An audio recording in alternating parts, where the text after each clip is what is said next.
नमस्कार, मैं हूं प्रवीण बागी। आपको कुछ याद दिलाना चाहता हूं। मुजफ्फरपुर बालिका गृह कांड याद है आपको? आज से 2 साल पहले एक मामले का भंडाफोड़ हुआ था, जिससे ये पता चला था कि वहाँ जो बालिका गृह है मुजफ्फरपुर में, उसमें रहने वाली बच्चियों के साथ यौन शोषण हो रहा है। और यौन शोषण करने वाले लोग समाज के प्रभावशाली लोग थे, और जो संचालक थे उस बालिका गृह के, उनके सहमति से ये सब होता था। वो खुद भी इसमें शामिल थे। हाई कोर्ट के आदेश के बाद सीबीआई ने जांच की और सारे मामले सामने आए। उसमें जो उसके संचालक थे ब्रजेश ठाकुर, उनके समेत कई लोगों को सज़ा भी हुई। वो लोग अभी जेल में हैं, मगर सीबीआई अभी जांच कर रही है। सीबीआई ने उस जांच के दौरान कई अनुशंसाएं सरकार को भेजी थी, बिहार सरकार को। उस केस की क्या स्थिति है और सीबीआई ने जो अनुशंसाएं भेजी थी उस पर बिहार सरकार ने क्या कार्रवाई की, क्या बदलाव आया बालिका गृहों के संचालन के नियमावली में या उसके तौर तरीक़ों में, या जो दूसरे रिमांड होम हैं उनके रख रखाव में क्या कुछ बदलाव आया, इस पर हम बात करेंगे। बात करने के लिए हमारे साथ मौजूद हैं संतोष कुमार जी। संतोष कुमार ही उस केस के पिटिशनर थे जो इन्होंने पीआईएल किया था पटना हाई कोर्ट में, जिसके बाद पटना हाई कोर्ट ने मुजफ्फरपुर बालिका गृह कांड की जांच के लिए सीबीआई को आदेश दिया था। और उस आदेश के बाद सीबीआई ने जांच की और सारे मामले का रहस्योद्घाटन हुआ था, सारा मामला सामने आया था। तो संतोष जी, आपका बहुत बहुत स्वागत है। अभी उस केस की क्या स्थिति है? अभी कहाँ कार्रवाई हो रही है, क्या हो रहा है? सुप्रीम कोर्ट उसकी मॉनिटरिंग कर रहा था, तो वहाँ की क्या स्थिति है? पटना हाई कोर्ट मॉनिटरिंग कर रही थी सीबीआई के। उसके बाद मामला चला गया था सुप्रीम कोर्ट चला गया था। सुप्रीम कोर्ट उसको सुप्रीम कोर्ट की निगरानी में सीबीआई उसको इन्वेस्टिगेट कर रही है। उसमें आपको मालूम ही होगा, जो मुजफ्फरपुर बालिका गृह कांड से जो मुख्य अभियुक्त, अब तो आरोपी ने, अब तो अभियुक्त है क्योंकि उनको सजा मिल चुकी है, तो ब्रजेश ठाकुर सहित 19 लोगों को सजा हुई, जिसमें से 6 लोगों को जो सजा हुई आजीवन उनको जेल में रहना पड़ेगा। ये नहीं जो 20 साल जेल, उनकी आखिरी जो सांस निकलेगी अब जेल में निकलेगी। यानी आजीवन कारावास की सजा। आजीवन कारावास का कई बार होता है ना, जो 20 साल में आजीवन कारावास है तो 15 साल में आपको मिल गया छुट्टी वगैरह, वो नहीं, उनको आखिरी सांस तक रहनी पड़ेगी। रेस्ट कुछ लोग, ब्रजेश ठाकुर तो पटियाला जेल में पंजाब में, उसकी दादागिरी कहिए, उसकी दबाव कहिए, उसका वहां पे पकड़ कहिए, उसके वजह से ऑनरेबल सुप्रीम कोर्ट ने बिहार से उसको शिफ्ट किया था पटियाला जेल में। और मुजफ्फरपुर में जो ये ट्रायल चल रहा था, मुजफ्फरपुर सिविल कोर्ट में सीबीआई इन्वेस्टिगेट कर रही थी, उसको भी सुप्रीम कोर्ट के आदेश से साकेत कोर्ट को ट्रांसफर किया गया। और साकेत कोर्ट को भी आदेश दिया था सुप्रीम कोर्ट ने 6 महीने के अंदर आप ट्रायल पूरा करके इस पर आप अपना फैसला सुना। और साकेत कोर्ट ने भी 2-3 बार फैसले में डेट आगे बढ़ी, लेकिन फाइनली साकेत कोर्ट ने अपना फैसला सुनाया और उसमें 19 लोगों को सजा हुई। 19 लोगों में सजा हुई। आप उसमें ये देखें, जो गवर्नमेंट का जो चाइल्ड प्रोटेक्शन ऑफिसर है, जो डिस्ट्रिक्ट लेवल का बड़ा पदाधिकारी, तो उसको भी आजीवन कारावास हुई है। नहीं तो वो तो हो गया, तो अभी क्या स्थिति है? सीबीआई जांच कंप्लीट हो गई, केस बंद हो गया या कुछ और हो रहा है? तो उसमें एक और बात बताओ, मुजफ्फरपुर शेल्टर होम के अलावा 16 और शेल्टर होम का, क्योंकि 110 शेल्टर होम का इसने ऑडिट किया था, जिसमें से 6 के अलावा 6 को सही पाया था, 104 में गड़बड़ियां पाई थी। 110 में से 104 में गड़बड़ियां पाई थी, और उसमें से 17 का ग्रेव कंसर्ट था, जिसमें मुजफ्फरपुर। तो सुप्रीम कोर्ट ने बाद में 16 अन्य शेल्टर होम को भी इन्वेस्टिगेशन करने के लिए आदेश दिया था। तो अभी पिछले जो आखिरी सुप्रीम कोर्ट में जो सीबीआई ने अपना एफिडेविट फाइल किया है, उसमें अपने कुछ एम्प्लॉय को रिलीव करने के लिए सुप्रीम कोर्ट से आदेश लिया। वो कब हुई थी सुनवाई? 3-4 माह इससे पहले हुआ था। आपको 3-4 माह हो गया, कोरोना से पहले एक अच्छा जी।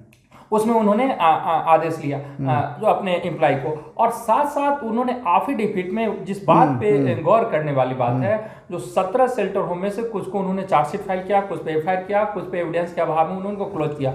मुजफ्फरपुर शेल्टर होम का इन्वेस्टिगेशन अभी भी चालू है, उसका क्लोज नहीं हुआ। एक बात तो वो नोटिस करने वाली है। नहीं तो ये महत्वपूर्ण बात आप बता रहे हैं कि मुजफ्फरपुर में तो 19 लोगों को सजा हो गई, तो फिर अब इन्वेस्टिगेशन किस चीज की हो रही है? इन्वेस्टिगेशन क्योंकि उसका लिंक आगे तक होगा ना। अब सीबीआई को या तो इंडिकेट्स मिले होंगे जो उसका सिर्फ मुजफ्फरपुर तक नहीं, मुजफ्फरपुर से बाहर तक उसका कहाँ लिंक है, लेकिन उसका इन्वेस्टिगेशन अभी क्लोज नहीं हुआ है टेक्निकली। दूसरी बात, इन्होंने तमाम पूरे बिहार का जो करीब करीब 17 शेल्टर होम का जो इन्वेस्टिगेशन हुआ, उसमें करीब 2 दर्जन आईएएस जो अलग अलग उस पीरियड्स में जो डीएम रहे हैं और जो आईएएस, उन करीब 2 दर्जन आईएएस पे सीबीआई ने एक्शन लेने के लिए, डिपार्टमेंटल का ये एक्शन, डिसिप्लिनरी एक्शन लेने के लिए बिहार सरकार को रिकमेंड की है सीबीआई ने इन्वेस्टिगेशन के बाद। और उनके करीब 70 जो अधिकारी हैं पूरे विभाग के नीचे से लेकर ऊपर तक, उस पर एक्शन लेने के लिए सीबीआई ने कहा। और उसके बाद जो शेल्टर होम चला रहे हैं, तो उनको इन पर्सन को ब्लैकलिस्टेड करने के लिए, संस्थाएं ही नहीं, क्योंकि कई बार एक आदमी ज्यादा रजिस्टर्ड कर लेता है। आप देखते होंगे जो कई एजेंसी है, एजेंसी में काला उस संचालक से जुड़ी जितने संस्थाएं हैं, किसी को काम नहीं मिलेगा और उसको ब्लैकलिस्टेड किया जाए। व्यक्ति अब नहीं किसी में नहीं कर सकेगा, व्यक्ति को ब्लैकलिस्टेड करने के लिए। जैसे एनआईए का नया जो एक सिक्योरिटी एक्ट आया, तो पहले होता था अलग अलग टेररिस्ट ग्रुप बनाते थे, अब वो और इस नाम से नहीं उस नाम से, तो अब उन्होंने नया आया तो कहा उस पर्सन को ब्लैकलिस्ट है, वो पर्सन अब कोई नहीं खोल सकता है। तो इसी तरह इसमें इन्होंने उस पर्सन को ब्लैकलिस्टेड करने के लिए रिकमेंड किया है, पर्सन को भी, आईएएस को भी और इनके विभाग के पदाधिकारियों पे भी, और उनको चीफ सेक्रेटरी को चिट्ठी। यानी आप 3 महत्वपूर्ण बात कर रहे हैं। एक कि 16 आईएएस अधिकारियों पर, 2 दर्जन करीब आईएएस, 2 दर्जन आईएएस अधिकारियों पर कार्रवाई के लिए बिहार सरकार को सीबीआई ने अनुशंसा की है। दूसरी कि जो एनजीओ संचालित कर रहे थे रिमांड होम, उनको ब्लैकलिस्टेड करने के लिए कहा है। और सिर्फ एनजीओ को ही नहीं, उनके जो संचालक हैं उनको पर्सनली ब्लैकलिस्टेड किया जाए, ताकि उनके नाम से अब भविष्य में कोई कारोबार नहीं चलेगा। और तीसरा एक जो इनके विभाग के जो करीब 70 समाज कल्याण विभाग के जो नीचे से ऊपर तक, उस पर कार्रवाई करने के लिए सीबीआई ने कहा है। इसमें क्या स्थिति हुई? कार्रवाई हुई किसी पर? कोई कार्रवाई अभी नहीं हुई, कोई कार्रवाई बिहार सरकार ने अपने। अब आप यही देखें, यदि सीबीआई इन्वेस्टिगेशन कर रही है, सुप्रीम कोर्ट के निगरानी में करे, तो इससे बड़ी जांच एजेंसी में सीबीआई से कोई बड़ी जांच एजेंसी नहीं है और सुप्रीम कोर्ट से बड़ी कोई न्यायिक संस्था नहीं है। तो भारत के सबसे बड़ी न्यायिक संस्था के अंदर निगरानी में भारत की सबसे बड़ी जांच एजेंसी जांच कर रही है, और उसके बाद उनको कह रही है इस पे आप कार्रवाई करने के लिए बिहार सरकार उस पर कुंडली मार के बैठी है। बिहार सरकार ने, आपने देखा है किसी पदाधिकारियों पे अपने डिपार्टमेंटल कोई एक्शन लिया है? बालिका गृहकांड सिर्फ मुजफ्फरपुर, पटना तक, बिहार तक नहीं, पूरे दुनिया में भारत का नाम कलंकित किया है, बिहार का नाम कलंकित किया है बालिका गृहकांड ने। उसमें इनके जो तमाम पदाधिकारी, तमाम जो संस्थाएं थी और तमाम जो लोग थे, उस पर अभी तक कोई कार्रवाई नहीं। तो ये देख लीजिए बिहार सरकार के काम करने की शैली क्या है। सरकार ये कहती है, सरकार के मुखिया नीतीश कुमार ये कहते हैं कि भ्रष्टाचार के खिलाफ 0 टॉलरेंस है, कोई अनियमितता बर्दाश्त नहीं की जाएगी, और महिला सशक्तिकरण पर उनका खासा ध्यान है, बहुत ज़्यादा जोर है, और महिलाओं के वजह से ही वो अभी फिर से सत्ता में आए भी हैं। मगर सरकार क्या कर रही है? जो लोग इन्वॉल्व हैं बलात्कार में, लड़कियों के साथ, महिलाओं के साथ दुर्व्यवहार में, यौन शोषण में, वैसे महिलाएं जो रह रही हैं रिमांड होम में, जो बच्चियां रह रही हैं रिमांड होम में, उसकी देख रेख का जिम्मा जिन पर है, वो लोग इसमें संलिप्त हैं। सीबीआई ने सरकार से अनुशंसा की 2 दर्जन के लगभग आईएएस अफसरों के खिलाफ कि इन पर कार्रवाई हो, क्योंकि ऐसे मामलों में वो या तो लापरवाही उन्होंने की या उनकी संलिप्तता रही है। मगर सरकार ने 1 साल से ऊपर हो गया, अगर हम कहें कि लगभग 1.5 साल हो गया, तो कोई कार्रवाई नहीं हुई 1.5 साल में। दूसरे कि समाज कल्याण विभाग के 2.5-3 दर्जन अफसरों पर, कर्मचारियों पर कार्रवाई करने के लिए सीबीआई ने अनुशंसा की, उस पर भी कोई कार्रवाई नहीं हुई। जो एनजीओ रिमांड होम संचालित कर रहे हैं, उनको ब्लैक लिस्टेड करने की, उनके संचालकों का नाम काली सूची में डालने की अनुशंसा की, उस पर भी कोई कार्रवाई नहीं हुई।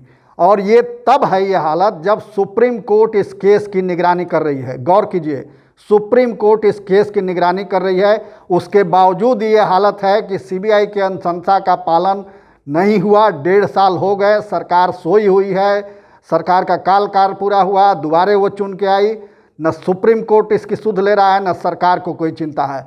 इस राज्य में बच्चियां कैसे सुरक्षित रहेंगी, महिलाएं कैसे सुरक्षित रहेंगी, और उसी के वोट पर ये जीत करके सरकार आई है।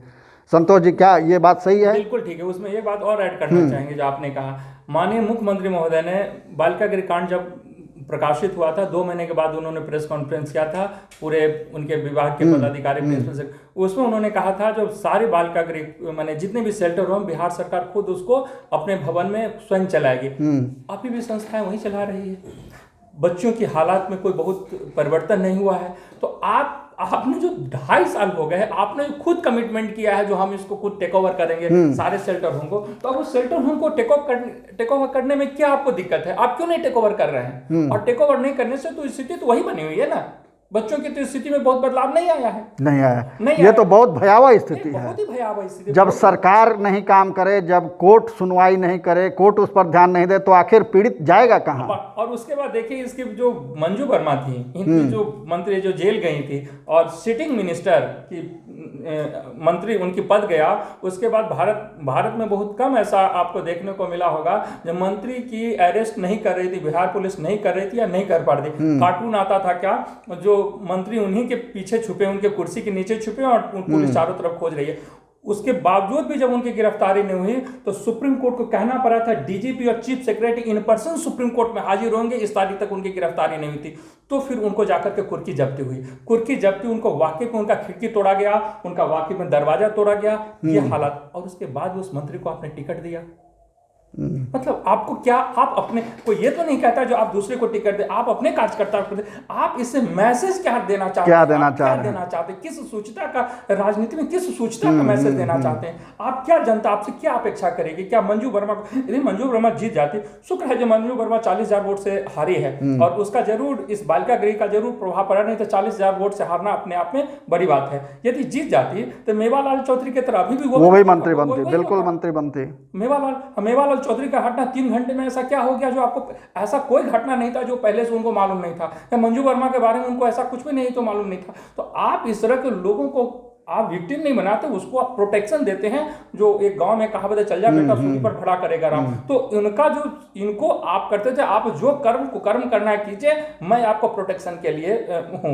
तो आप तो ये प्रोटेक्शन दे रहे हैं। आप अपने ना तो पदाधिकारी पे आप कार्रवाई कर रहे हैं, ना अपने डिपार्टमेंट ऑफिसर पे कार्रवाई कर रहे हैं, ना आप उन संस्थाओं पे कार्रवाई कर रहे हैं, ना संस्था चलाने वाले लोगों पे आप ब्लैक लिस्टेड कर रहे हैं। तो करना क्या चाहते हैं? यानी सरकार लीपापोती में लगी हुई है कि जितना हुआ अब उसके बाद लीप पोत के बराबर कर दिया जाए। लीपापोती तो तब जब ये लीपापोती, अब तो सीबीआई ने कहा है एक्शन लेने के लिए, आप एक्शन नहीं लेकर के लीपापोती नहीं कर रहे हैं। नहीं तो वैसे ही फाइल पड़ी रह जाएगी, फाइल वैसे ही पड़ी रह जाएगी और फिर धूल जमती जाएगी उस पर। हम जैसे लोग और भी लोग हैं, जब तक उनके पीछे नहीं बैठो तक कार्रवाई चलती है। तो इससे तो जो भ्रष्ट और करप्ट लोग हैं, जो व्याभिचारी अधिकारी हैं, उनका मनोबल बढ़ेगा। बिल्कुल मनोबल बढ़ेगा। और ये न्याय का माखौल भी है। माखौल क्या, इससे ज्यादा भद्दा मजाक क्या होगा? जो भारत की सबसे बड़ी जांच एजेंसी है, भारत का सबसे बड़ा न्यायालय, वो आपको बोलता है जो आप अपने विभाग के पदाधिकारियों पे कार्रवाई करें, उन तमाम व्यक्तियों को ब्लैकलिस्टेड करें और आप अपने आईएएस पदाधिकारियों पे कार्रवाई करें और कुछ नहीं होता है। तो ये बहुत गंभीर बात है और सबकी चिंता का विषय होना चाहिए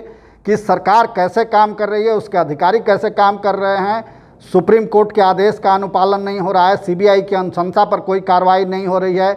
जो व्यभिचारी और दुराचारी अधिकारी और कर्मचारी हैं बिहार सरकार में, उनको बचाने की कोशिश हो रही है, ये संतोष कुमार जी का कहना है। और संतोष कुमार उस केस के पिटिशनर हैं, मुजफ्फरपुर बालिका गृह कांड के। इन्हीं की पहल पर सीबीआई की जांच का आदेश दिया था पटना हाई कोर्ट ने, और वो जांच हुई और अभी तक ये केस कहाँ तक पहुँचा, ये इन्होंने विस्तार से जानकारी दी। अब आगे फिर से एक बार लंबी लड़ाई लड़नी पड़ेगी और संतोष कुमार जी उसके लिए लगे हुए हैं कि इस लड़ाई को अंतिम मुकाम तक पहुंचाया जाए। एक भी दुराचारी, एक भी व्याभिचारी जिसने उन लड़कियों का शोषण किया है, जिसने उन्हें खून के आंसू रुलाए हैं, वो बचे नहीं। अभी इंतजार है कि सुप्रीम कोर्ट में फिर अगली हियरिंग होगी तो संतोष कुमार जी ये तमाम तथ्य कोर्ट में रखने वाले हैं। हम सरकार से भी अनुरोध करेंगे कि वो जागे और कार्रवाई करें उन अफसरों पर जिसका नाम सीबीआई ने दिया है सरकार को, और उन कर्मचारियों पर भी कार्रवाई हो समाज कल्याण विभाग के, जो सीबीआई ने जिनकी नाम भेजी है सरकार के पास, अनुशंसा की है। और उन एनजीओ को काली सूची में डाला जाए, एनजीओ के संचालकों का नाम काली सूची में डाला जाए, ताकि फिर कोई ऐसा गलत काम करने की हिम्मत न करे, जुर्रत न करे इस बिहार में। हमारी बातचीत यहीं समाप्त होती है। संतोष कुमार जी, आपका बहुत बहुत धन्यवाद। हमें दीजिए इजाज़त। नमस्कार।